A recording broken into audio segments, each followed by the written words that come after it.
എല്ലാ പ്രിയപ്പെട്ട കൂട്ടുകാർക്കും മീനാക്ഷി ബ്ലോഗിൻ്റെ പുതിയ വീഡിയോയിലേക്ക് സ്വാഗതം. ഞാനിപ്പോൾ ഉള്ളത് ഇറ്റലിയിലെ കർഗാസോ സ്പ്രിങ്ങിലാണ്. ഇത് പുറമേ നിന്ന് നോക്കിയിട്ടുണ്ടെങ്കിൽ ശാന്തമായി ഒഴുകുന്ന ഒരു ചെറിയൊരു തടാകം പോലെ തോന്നും. പക്ഷേ ഇത് ഇറ്റലിയിലെ ഡീപ്പസ്റ്റ് ആയിട്ടുള്ള ഒരു പുഴയാണ്. 222 മീറ്ററോളം ആഴമുള്ള ഒരു ശാന്തമായി ഒഴുകുന്ന പുഴയാണെന്ന് നമുക്ക് തോന്നും. പക്ഷേ ഇത് വളരെ ആഴം കൂടിയതാണ്. 222 മീറ്ററിനേക്കാളും ആഴമുണ്ടെന്ന് പറയുന്നത് തന്നെ ഓക്സിജൻ സിലിണ്ടറും മറ്റു ഉപകരണങ്ങളൊക്കെ ആയിട്ട് 222 മീറ്റർ വരെയുള്ള ആഴം വരെ പോയിട്ടുണ്ട്. അതിനുശേഷം ഒരു ക്വസ്റ്റ്യൻ മാർക്കാണ് ഇവിടെ ഇട്ടിരിക്കുന്നത്. കാരണം എന്ന് വെച്ചിട്ടുണ്ടെങ്കിൽ 222 മീറ്ററിന് ശേഷം ആരും ഇതിൻ്റെ ആഴങ്ങളിലേക്ക് പോയിട്ടില്ല എന്നുള്ളതാണ് ഇതിൻ്റെ ഒരു ചരിത്രം എന്ന് പറയുന്നത്.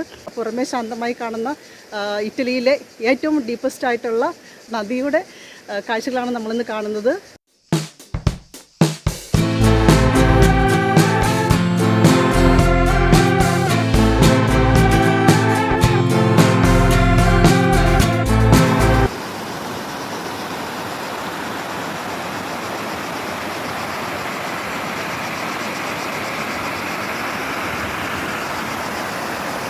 ഈ വെള്ളത്തിന് പച്ചയും നീലയും മനോഹരമായിട്ടുള്ള കളറാണ് ഇതിനുള്ളത്. വളരെ ഡീപ്പസ്റ്റ് ആയിട്ടുള്ള ഒരു ലേക്കാണിത്, ഡീപ്പസ്റ്റ് ആയിട്ടുള്ളൊരു സ്പ്രിങ്ങാണിത്. ഇത് കാണുന്ന ഈ കാണുന്ന ഒരു ലെവൽ കണ്ടോ, ഇതിൽ നിന്ന് -212 മീറ്റർ വരെ ആഴത്തിൽ ആൾക്കാർക്ക് പോകാമെന്നാണ് പറയുന്നത്.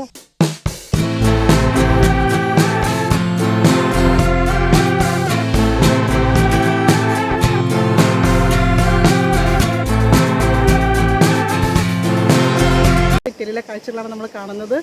എല്ലാം ഓരോരോ പുതുമകളാണല്ലേ.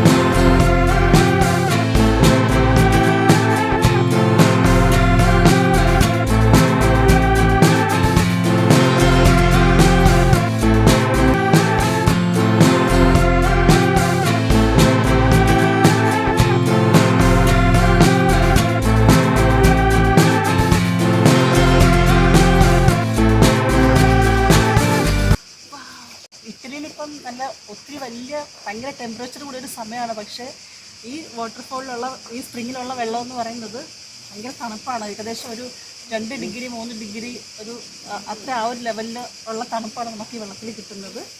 എന്താ ഇത്രയ്ക്കും കൂളസ്റ്റ് ആയിട്ടുള്ളൊരു പ്രദേശമാണിത് ഇറ്റലിയിൽ. നമ്മൾ ഇന്നലെയൊക്കെ പോയെന്ന് പറഞ്ഞാൽ ഭയങ്കര ചൂടുള്ള സ്ഥലത്തേക്കാണ് പോയത്. ഇന്ന് കുറച്ച് തണുത്ത പ്രദേശത്തേക്കാണ് വന്നിരിക്കുന്നത്.